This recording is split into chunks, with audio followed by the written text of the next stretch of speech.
दोस्तों, क्या हुआ जब अचानक से अयोध्या में प्रकट हुए साक्षात विभीषण। कलयुग में ऐसा चमत्कार देखकर सबके होश उड़ गए। प्राण प्रतिष्ठा से पूर्व अयोध्या में कई बड़े चमत्कार हो चुके हैं, जिसमें गिद्धों का दिखना, भालुओं का दिखना, जमीन में से मां सरयू नदी का प्रकट होना शामिल है। लेकिन इस चमत्कार को अभी तक का सबसे बड़ा चमत्कार कहा जा रहा है, जिसके पीछे की सच्चाई जानकर आपके पैरों तले जमीन खिसक जाएगी। आखिर क्या है सच्चाई? क्या सच में लंका के राजा विभीषण अपने मित्र राम लल्ला से मिलने पहुंचे हैं? क्या विभीषण आज भी जीवित हैं? ऐसे कई रहस्य से पर्दा उठेगा। दोस्तों, आज की इसी वीडियो में शुरुआत करने से पहले अगर आप एक सच्चे सनातनी हैं और राम मंदिर बनने से बेहद खुश हैं, तो इस वीडियो को लाइक करें और कमेंट बॉक्स में जय श्री राम जरूर लिखें। अयोध्या में राम मंदिर की प्राण प्रतिष्ठा की तैयारी जोर शोर से चल रही है। 22 जनवरी को राम लल्ला को गर्भगृह में स्थापित किया जाएगा। हर राम भक्त को इस दिन का लंबे समय से इंतजार था। अयोध्या में 22 जनवरी से लेकर 25 मार्च तक कई खास कार्यक्रमों का आयोजन किया जाएगा। इस बीच मंदिर के गर्भगृह के निर्माण का काम 24 घंटे चल रहा है। 22 जनवरी को राम मंदिर में राम लल्ला की प्राण प्रतिष्ठा होने वाली है। किसी भी मंदिर में की जाने वाली भगवान की मूर्ति की प्राण प्रतिष्ठा का बहुत महत्व होता है। मूर्ति की प्राण प्रतिष्ठा के बिना भगवान का पूजन अधूरा माना जाता है। आगे वीडियो में जानते हैं कि प्राण प्रतिष्ठा क्या होती है और जानेंगे विभीषण कैसे राम मंदिर में प्रकट हुए। सनातन धर्म में किसी भी मूर्ति की प्राण प्रतिष्ठा बहुत महत्वपूर्ण मानी जाती है। प्राण प्रतिष्ठा मूर्ति स्थापना के समय किया जाता है। किसी भी मूर्ति की स्थापना के समय उस प्रतिमा रूप को जीवित करने की विधि प्राण प्रतिष्ठा कहलाती है। प्राण शब्द का अर्थ जीवन शक्ति और प्रतिष्ठा का अर्थ स्थापना होता है। ऐसे में प्राण प्रतिष्ठा का अर्थ जीवन शक्ति की स्थापना करना या देवता को जीवन में लाना होता है। बिना प्राण प्रतिष्ठा के कोई भी मूर्ति पूजा के योग्य नहीं मानी जाती है। मान्यता है कि प्राण प्रतिष्ठा के जरिए मूर्ति में जीवन शक्ति का संचार होता है और वह मूर्ति देवता के रूप में बदल जाती है। अर्थात अब साक्षात प्रभु श्री राम अयोध्या राम मंदिर में निवास करने वाले हैं, और जब स्वयं प्रभु एक बार पुनः अयोध्या आ रहे हैं, तो उनके प्रिय मित्र व भक्त विभीषण कैसे पीछे रह सकते हैं? क्योंकि जब प्रभु श्री राम ने रावण का वध किया था, लंका पर विजय पाई थी और पुष्पक विमान के जरिए जब वह फिर से अयोध्या लौटे थे, तब प्रभु श्री राम के साथ विभीषण जी भी अयोध्या आए थे और कई दिनों तक अयोध्या में ही रुके थे। इसके बाद उन्होंने लंका का राज्य सिंहासन संभाला और लंका के राजा बन गए। यानी प्रभु श्री राम की भक्ति उनके लिए बहुत भाग्यशाली साबित हुई है, क्योंकि जो राम की शरण में आ जाता है उसका उद्धार निश्चित है। लेकिन क्या विभीषण आज भी जिंदा है? इसका जवाब आपको आगे की वीडियो देखकर पता चलेगा। हिंदू धर्म की पौराणिक कथाओं के अनुसार माना जाता है कि 8 महान विभूतियां आज भी सशरीर जीवित हैं, जिनमें से कुछ रामायण काल के हैं तो कुछ महाभारत काल के, तथा कुछ विभूतियां उससे भी पहले के काल से आज तक जीवित हैं। पौराणिक मान्यता के अनुसार विभीषण, अश्वत्थामा, बलि, वेदव्यास, हनुमान जी, कृपाचार्य, भगवान परशुराम और मार्कंडेय आर्षि चिरंजीवियों में शामिल हैं। चिरंजीवी का अर्थ होता है जो सृष्टि के अंत तक जीवित रहे और जिसकी उम्र भी न बढ़े, और विभीषण भी इन्हीं चिरंजीवियों में से एक है जो आज भी इस धरती पर मौजूद है और अनंत काल तक जीवित रहेंगे। लेकिन यह वरदान आखिर उन्हें किसने दिया, यह बड़ा जानने का विषय है। भगवान राम के अनन्य भक्त विभीषण बाल्यकाल से ही धर्मपरायण रहे। वह अपने बड़े भाई रावण के धर्म विरुद्ध कार्यों का विरोध भी करते थे। उन्होंने लंका युद्ध में भी धर्म का पालन करते हुए भगवान राम का साथ दिया। इसीलिए प्रभु श्री राम ने उन्हें सृष्टि के अंत तक अजर अमर रहने का वरदान दिया। जब कलयुग का अंत होगा, उस समय भगवान विष्णु एक बार फिर से अवतार लेंगे, जिसका नाम कल्कि होगा। तब ये 8 चिरंजीवी भगवान कल्कि का साथ देंगे और फिर से सतयुग की स्थापना करेंगे।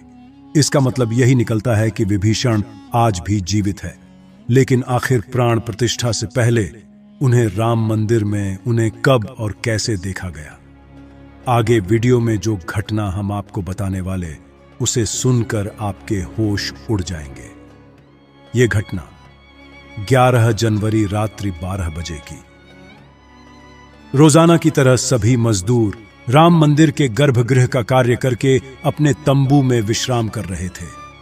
तभी मजदूरों को मंदिर के अंदर से प्रभु श्री राम के नाम जाप की ध्वनि सुनाई दी। अभी किसी भी अन्य व्यक्ति को रात्रि के समय राम मंदिर में घुसने की अभी अनुमति नहीं है। तब उन्हें ऐसा लगा कि शायद किसी आसपास के मंदिर द्वारा उन्हें ध्वनि सुनाई दे रही होगी, तो सभी मजदूर रात्रि में वापस सो गए। लेकिन सुभाष नाम के एक मजदूर को लगातार यह बात खटक रही थी। उसे वह आवाज राम मंदिर से ही आती प्रतीत हो रही थी, तो उसके मन में जानने की उत्सुकता हुई। आखिर इतनी रात्रि को राम मंदिर के अंदर राम नाम का जाप कौन कर रहा है? उसने अपने साथियों को उठाना चाहा, लेकिन सभी गहरी नींद में थे। तब सुभाष अकेले ही राम मंदिर परिसर में पहुंचा। वे काफी महीनों से राम मंदिर के निर्माण कार्य का हिस्सा था।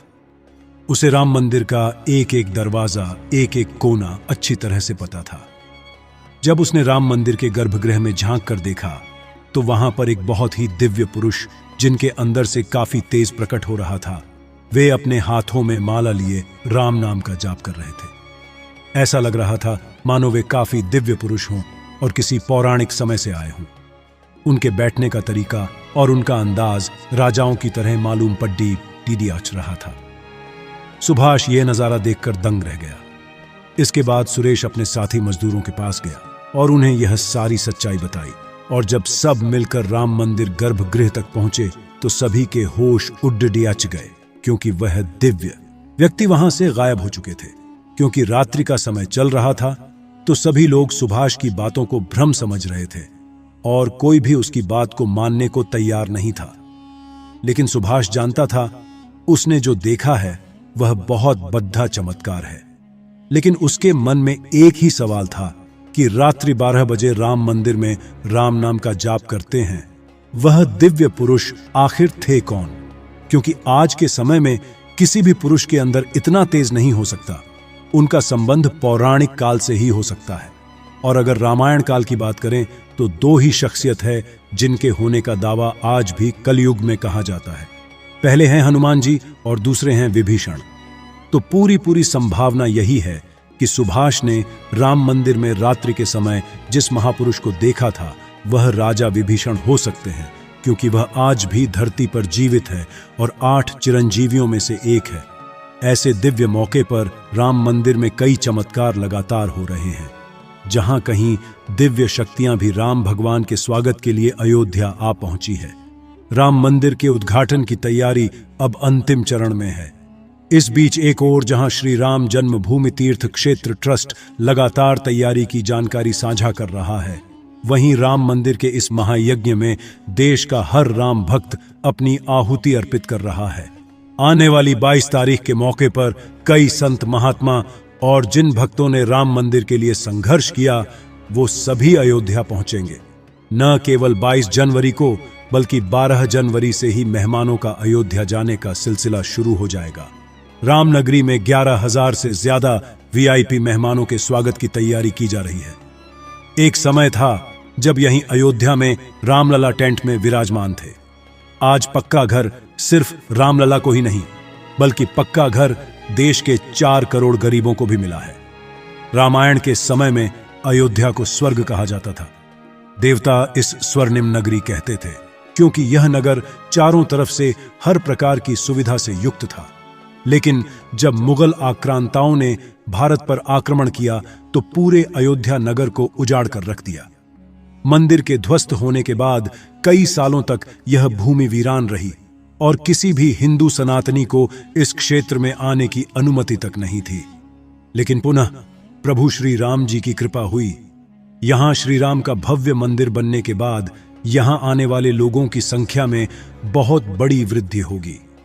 इसे ध्यान में रखते हुए सरकार ने अयोध्या में हजारों करोड़ रुपए के विकास कार्य किया है।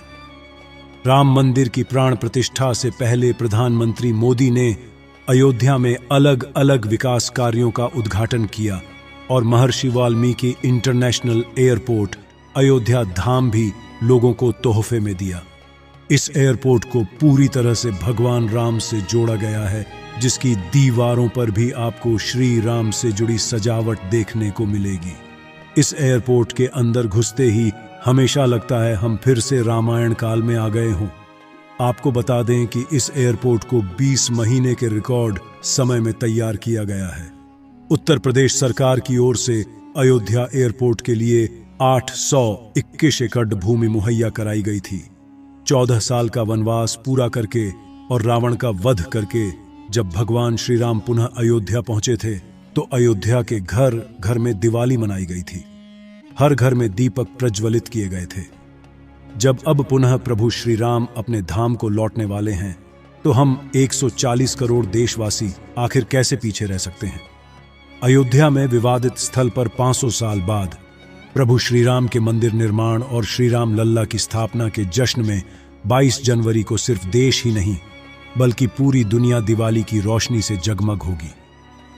अयोध्या से पीएम मोदी ने देश के सभी 140 करोड़ लोगों से 22 जनवरी के दिन अपने घरों को श्री राम ज्योति नामक दीपक की रोशनी से अपने घरों को जगमग करने का आह्वान किया है। प्रधानमंत्री ने लोगों से हाथ जोड़कर यह प्रार्थना की है कि सभी देशवासी प्रभु श्री राम लल्ला की अयोध्या वापसी के जश्न में अपने अपने घरों को दिए से जगमग कर दें। यानी पूरे देश में इस बार 22 जनवरी को ऊर्जा, आशा, आकांक्षा और उम्मीद व जोश से भरपूर एक नई दिवाली देखने को मिलेगी। यह दिवाली सिर्फ देश ही नहीं बल्कि दुनिया के उन तमाम देशों में भी मनाई जाएगी जहां भारतीय लोग बसे हैं। इसी बीच अब राम मंदिर प्राण प्रतिष्ठा से पहले राम लल्ला के भक्तों के लिए एक और बड़ी खुशखबरी है। दरअसल अब राम लल्ला के गर्भगृह का मुख्य द्वार सोने से बनाया गया है, जो मंदिर के मुख्य द्वार के तौर पर स्थापित कर दिया गया है। राम मंदिर में सोने के दरवाजे की कुछ खासियत भी है। बता दें कि राम लल्ला के गर्भगृह में लगाए गए सोने के दरवाजे पर खूबसूरत नक्काशी की गई है। मंदिर के भूतल पर ऐसे 14 दरवाजे लगने वाले हैं। लेकिन दोस्तों, जब हम राम मंदिर को बनता हुआ देखते हैं तो हमें बड़ा गर्व होता है कि हम राम मंदिर को अपनी आंखों से बनता हुआ देख रहे हैं। हमें उस स्थान पर राम मंदिर के अंदर जाने का मौका भी मिलने वाला है। लेकिन एक समय ऐसा भी था जब यहां पर हजारों कार सेवकों ने इस मंदिर के निर्माण के लिए अपने प्राणों का बलिदान दे दिया था। 1528 ईस्वी में श्री राम मंदिर को बाबर के आदेश से उसके सेनापति मीर बाकी ने गिराकर वहां एक मस्जिद बना दी। इसके बाद से हिंदू समाज एक दिन भी चुप नहीं बैठा। वह लगातार इस स्थान को पाने के लिए संघर्ष करता रहा। 23 दिसंबर 1939 को हिंदुओं ने वहां रामलला की मूर्ति स्थापित कर पूजन एवं अखंड कीर्तन शुरू कर दिया। विश्व हिंदू परिषद द्वारा इस विषय को अपने हाथ में लेने से पूर्व तक 76 बार श्री राम जन्मभूमि मुक्त कराने के प्रयास किए हिंदुओं ने किए, जिसमें देश के हर भाग से हजारों नर नारियों का बलिदान हुआ, पर पूर्ण सफलता उन्हें कभी नहीं मिल पाई। 2 नवंबर 1990 को तत्कालीन मुख्यमंत्री मुलायम सिंह यादव की सरकार में कार सेवकों पर पुलिस ने बर्बरतापूर्वक गोलियां चलाई थी, जो कि सच में एक निंदनीय घटना है। उस समय अयोध्या के वासुदेव गुप्त, राजेंद्र धरकार, रमेश पांडे और कोलकाता के दोनों कोठारी बंधुओं सहित अनेक कार सेवक इसमें शहीद हो गए थे। नीचे कमेंट बॉक्स में आप इन्हें श्रद्धांजलि जरूर दें। लेकिन दोस्तों, कहते हैं जो सच होता है वह स्प्रिंग की तरह होता है, उसे जितना दबाया जाए वह उतना ही तेज गति के साथ ऊपर आता है। 9 नवंबर 2019 का दिन सुनहरे अक्षरों में दर्ज किया गया जब सुप्रीम कोर्ट की 5 जजों वाली बेंच ने ऐतिहासिक फैसला सुनाया और विवादित जमीन हिंदू पक्ष को मिली। और अब 22 जनवरी 2024 को राम मंदिर के अंदर रामलाल की प्राण प्रतिष्ठा होने वाली है। इस प्राण प्रतिष्ठा के भव्य समारोह में देश विदेश की 11,000 हस्तियों का आमंत्रण दिया गया है। लेकिन दोस्तों, कुछ राजनीतिक दलों ने राम मंदिर के इस भव्य समारोह में आने का न्योता ठुकरा दिया है। इसके संदर्भ में देशवासियों का कहना है कि दुनिया में देवता और राक्षस दोनों प्रकार के लोग रहते हैं। देवता मंदिर में प्रवेश कर सकते हैं, लेकिन रक्षा मंदिर के अंदर नहीं जाते। जो राजनीतिक दल मंदिर के प्राण प्रतिष्ठा में आने से मना कर रहे हैं, इन्हें राक्षसों के साथ जोड़ ढोकर देखना गलत नहीं होगा। जल्द ही राम मंदिर आम जनता के लिए भी खोल दिया जाएगा। राम मंदिर की भव्यता, लोगों के मन में राम मंदिर को लेकर के उत्साह और साथ ही साथ अयोध्या शहर का विस्तार उन सभी बलिदानों की आत्मा को शांति प्रदान करेगा और देश के प्रगति में भी जरूर सहयोग करेगा। हम दोस्तों आशा करते हैं कि आज की वीडियो के माध्यम से आप राम मंदिर को और उसके इतिहास को करीब से जान पाए होंगे। सभी हमेशा करते आज की वीडियो आपको पसंद आई होगी। लाइक जरूर करें और कमेंट बॉक्स में सभी कार सेवकों के बलिदान के प्रति आप श्रद्धांजलि जरूर दें। साथ ही साथ कमेंट बॉक्स में कुछ सेक्युलर हिंदुओं के लिए अपनी राय जरूर रखें, जिन्होंने राम मंदिर प्राण प्रतिष्ठा समारोह में आने का न्योता ठुकरा दिया है।